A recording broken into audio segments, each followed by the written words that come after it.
Donald Trump's presidency has been rife with conflict and controversy since it began.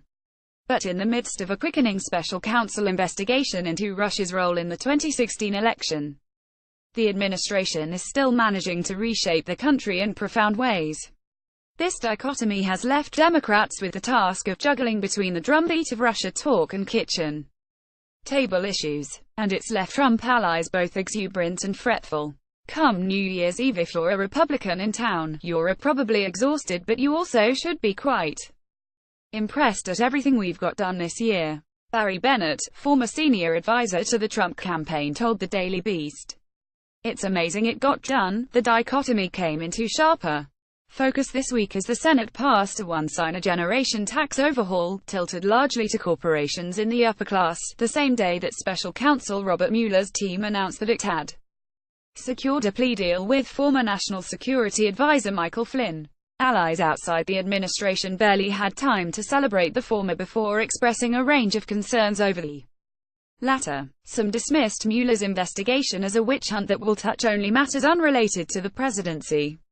Others acknowledged that it had been a drain that wasn't likely to get easier with time. "None of us who backed President Trump from the beginning ever thought his term would be easy," former Trump campaign advisor Michael Caputo told the Daily Beast. "I'd be lying if I said I knew it would be this hard."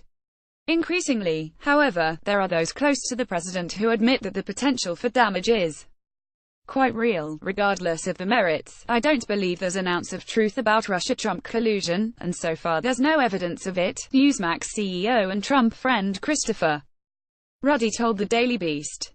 "But remember, Nixon didn't order the burglary. He didn't even know about it." The collusion claim is just an entry point for the Mueller probe.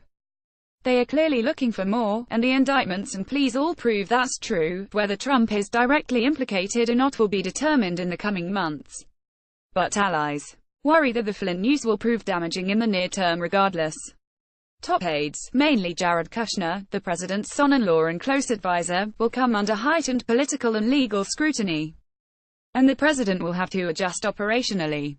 They have to do what other administrations do, wall off the legal cases as much as possible. Ruddy advised Jared has been a very positive force at the White House and for the president, but it's increasingly clear he is a key Mueller target. He continued, "His position at the White House may become untenable because of the need for legal separation.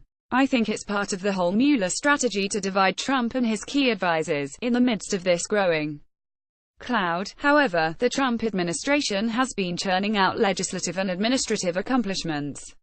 The president has ramped up his nominations of federal judges, issued executive orders which have greatly damaged the Affordable Care Act, and most recently took the upper hand in a fight to control the Consumer Financial Protection Bureau. That's in addition to the tax bill, which, if it passes, would not just overhaul the economic foundations of America but also have major impacts in the energy and healthcare sectors too." You are now subscribed to the Daily Digest and Cheat Sheet. We will not share your email with anyone for any reason. If the presidency has been greatly imperiled by the Russia investigation, someone forgot to tell Trump. "If I told you last year that by the end of 2017, that Trump would have taken control of CFPB, passed tax reform and repealed the individual mandate on Obamacare, you would have thought that was aggressive," Bennett said. For Democrats, the dichotomy of Trump's troubles and his profound political impact has created their own set of strategic difficulties. Congressional Democrats insist that, at home, constituents aren't as interested in Flynn as they are in the rise of their premiums. But to a certain degree, news of the Russia investigation is impossible to separate from the rest of Trump's agenda. If Republicans care at all about doing right by people, they would hold this bill until Mueller's probe finds out whether or not President Trump obstructed justice. Rep. Keith Ellison DMN told the Daily Beast, "The difficulty is in hammering a message that spotlights the tax bill, or the administration's attempt to undermine Obamacare, even as Mueller continues probing." James Zogby, a board member of Our Revolution and longtime member of the DNC, told the Daily Beast that Democrats have a responsibility to craft a message that counters the economic agenda of Republicans in Congress, in particular by emphasizing that the highly unpopular tax bill will not help middle-class families as promised. Do you gloat over Flynn? There's nothing to gloat over yet. Zogby said, "This is something for pundits to focus on. Republicans are going to be able to go to their donors and say we cut taxes," he added. "What they're counting on is what the president counted on in the election. That is that you can fool all the people all the time. All they want is enough to get them through the next election. There ought to be consequences for them taking this risk." To a large degree, lawmakers have followed suit. When Sen. Bernie Sanders IVT went on a Midwest tour to rally support against the tax bill, he was met by impassioned audiences. Other senators have been able to use the passage of the bill to gin up list building and fundraising for the midterms.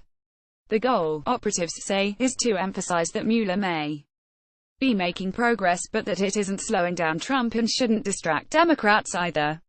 It's important to try to focus the national attention on popular issues like Medicare for all, debt-free college, and ending giveaways to giant corporations in this tax fight. But it's also immensely important to nominate candidates in 2018 who are bold, inspiring, and motivational to voters, the way progressives did in Virginia in 2017.